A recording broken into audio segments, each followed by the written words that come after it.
মাধ্যমিক পরীক্ষার্থী যারা 2025 সালে পরীক্ষা দেবে তাদের জন্য বিভাগ অর্থাৎ 8 নম্বরের একটা সাজেশান নিয়ে এসেছি। সেই সাজেশানটা অত্যন্ত গুরুত্বপূর্ণ এবং গুরুত্বের সঙ্গে তোমরা ফলো করলে আশা করি সব প্রশ্নের উত্তর তোমরা কমন পাবে। যে কোনো একটা প্রশ্ন তুমি পাবেই। এবার দেখো প্রশ্নের ধরনটা দেখো কেমন হবে। ক বিভাগে থাকবে একটা করে 20টা নাম থাকবে এমসিকিউ।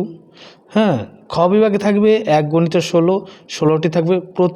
প্রতিটি উপবিভাগ থেকে অন্তত একটি করে মোট 16টি প্রশ্ন উত্তর দেওয়া থাকবে। উপবিভাগ 2.1 ওই রকম ওটারই একটি বাক্যে উত্তর দাও। উপবিভাগ 2.2 এই 4টি থাকবে, ঠিক ভুল থাকবে। উপবিভাগ 2.3 স্তম্ভ মেলাও থাকবে। উপবিভাগ 2.4 মানচিত্র চিহ্নিতকরণ থাকবে। উপবিভাগ 2.5 বিবৃতিমূলক প্রশ্নের সঠিক উত্তর দাও থাকবে। এবার বিভাগ গ যেটা 2 নম্বরে থাকবে 11টি 22 নম্বরের 2টি বা 3টি বাক্যে উত্তর দাও। বিভাগ ঘ 4 নম্বরে 6টি করতে হবে। 24 নম্বর থাকবে 7টি বা 8টি বাক্য উত্তর দিতে হবে। যে কোনো 6টি প্রশ্ন লিখতে হবে। প্রতিটি উপবিভাগ থেকে অন্তত একটি করে নিতে হবে। যা 4টি উপবিভাগ থাকবে 2টি করে মোট 8টি থাকবে। এবার বিভাগ ম এখান থেকে তোমাকে একটা নিতে হবে 8 নম্বরে, সেটাই আমি দেবো। দেখো মাধ্যমিকের ইতিহাস সাজেশানে এইটা দিচ্ছি, খুবই গুরুত্বপূর্ণ সহকারে দেখো। প্রথম দেখো প্রশ্নটা আমি বলবো, সেই প্রশ্নটা তোমরা লিখে নাও এবং প্রশ্নের যদি উত্তরটা না পাও আমি দিয়েছি, প্রত্যেকটা প্রশ্নের উত্তর আমি দিয়ে থাকবো। তোমরা এখান থেকেও নিতে পারো কিংবা তোমাদের স্যারের কাছ থেকে নিয়ে করতে পারো, যেখান থেকে খুশি। যদি আমার কাছ থেকে নোটটা চাও আমি অবশ্যই দিয়ে দেবো। প্রথম প্রশ্ন দেখো, শিক্ষা বিস্তারে প্রাচ্যবাদী ও পাশ্চাত্যবাদী বিতর্ক কী? উচ্চশিক্ষার বিকাশে কলকাতা বিশ্ববিদ্যালয়ের ভূমিকা আলোচনা করো। 5+3। 2 মহাবিদ্রোহের 1857 খ্রিস্টাব্দে প্রকৃতি ও চরিত্র বিশ্লেষণ করো। 3 সশস্ত্র বিপ্লবী আন্দোলনে নারীদের ভূমিকা কী? 4 19 শতকে বাংলা তথা ভারতের সমাজ ও ধর্ম সংস্কারে রাজা রামমোহন রায়ের ভূমিকা আলোচনা করো। 5 20 শতকে ভারতের শ্রমিক আন্দোলনের অগ্রগতির বিবরণ দাও। এই 5টা প্রশ্ন এখন দিলাম। এর পরেই দেখবে আর একটা দিয়েছি, আমার ভিডিওটা পজ করবে না, কন্টিনিউ করো। আরও আমি প্রশ্ন দিয়েছি, প্রশ্ন যে কটা দিয়েছি সে কটা 15টা দিয়েছি মোট, তার মধ্যে একটা তোমরা কমন পাবেই। এবং এই প্রশ্নটা তোমরা ভালো করে ফলো করলে আশা করি পুরো তোমরা কমন পাবে এবং লিখে আসতে সক্ষম হবে। দেখো এরপরেই আমি উত্তর দিয়ে দিয়েছি, প্রত্যেকটা প্রশ্নের উত্তর দেওয়া আছে। তোমরা এখান থেকেও পজ করে নিতে পারো অথবা তোমরা নোটটা লিখতে পারো, কিংবা যদি প্রয়োজন হয় আমাকে বলবে, আমি নোটটা দিয়ে দেবো। এইভাবে একে একে প্রত্যেকটা 5টা প্রশ্ন দিলাম, 5টা প্রশ্নের উত্তর দিয়েছি। তারপরে আবার প্রশ্ন আছে, সেই প্রশ্নের উত্তরগুলোও পরস্পর দেওয়া আছে। এইভাবে আমরা মোট 15টি কোশ্চেন দিয়েছি। 15টার মধ্যে একটা কমন পাবেই এবং খুব বিশ্লেষণ করে এই প্রশ্নের উত্তরগুলো এবং প্রশ্নগুলো আমাকে দিতে হয়েছে। দেখো এরপরে দেখব আমরা এই উত্তরগুলো আসছে। দেখো প্রত্যেকটা উত্তর থাকবে তোমাদের যে কোনো একটা রেফারেন্স বুক থেকে আমি দিয়েছি। এরপরে দেখো 6 ভারত ছাড়ো আন্দোলনের কারণ ও গুরুত্ব আলোচনা করো।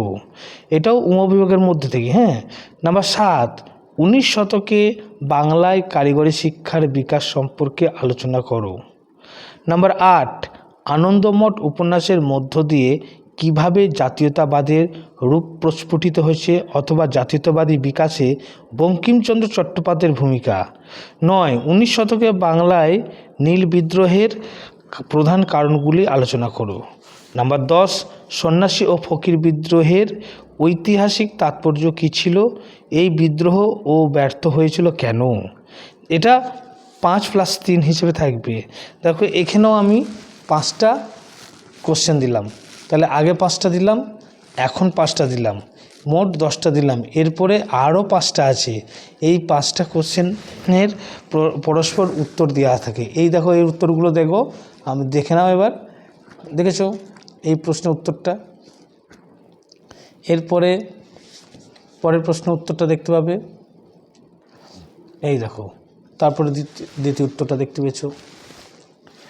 এই উত্তরটা আসার পরে আবার বাকিটা আছে সেটা দেখালো। তারপরে দেখো এই দেখো আর একটা প্রশ্নের উত্তর, এর বাকিটা এই দেখো বাকিটা।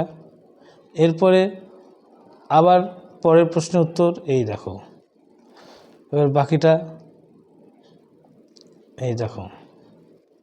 এইভাবে বলেছি, প্রত্যেকটা প্রশ্নের উত্তর আমি দিয়েছি।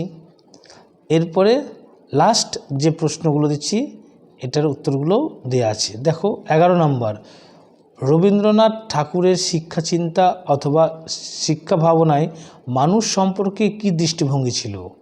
শান্তিনিকেতন ভাবনা বিষয়ে লেখো। 5+3। নম্বর 12, ছাপাখানা কিভাবে শিক্ষা প্রসার ঘটায় অথবা ছাপা বইয়ের সঙ্গে শিক্ষার বিস্তারের সম্পর্ক বিশ্লেষণ করো। বাংলার ছাপাখানার বিকাশে উপেন্দ্রকিশোর রায়চৌধুরীর ভূমিকা আলোচনা করো। এটাও 3+5।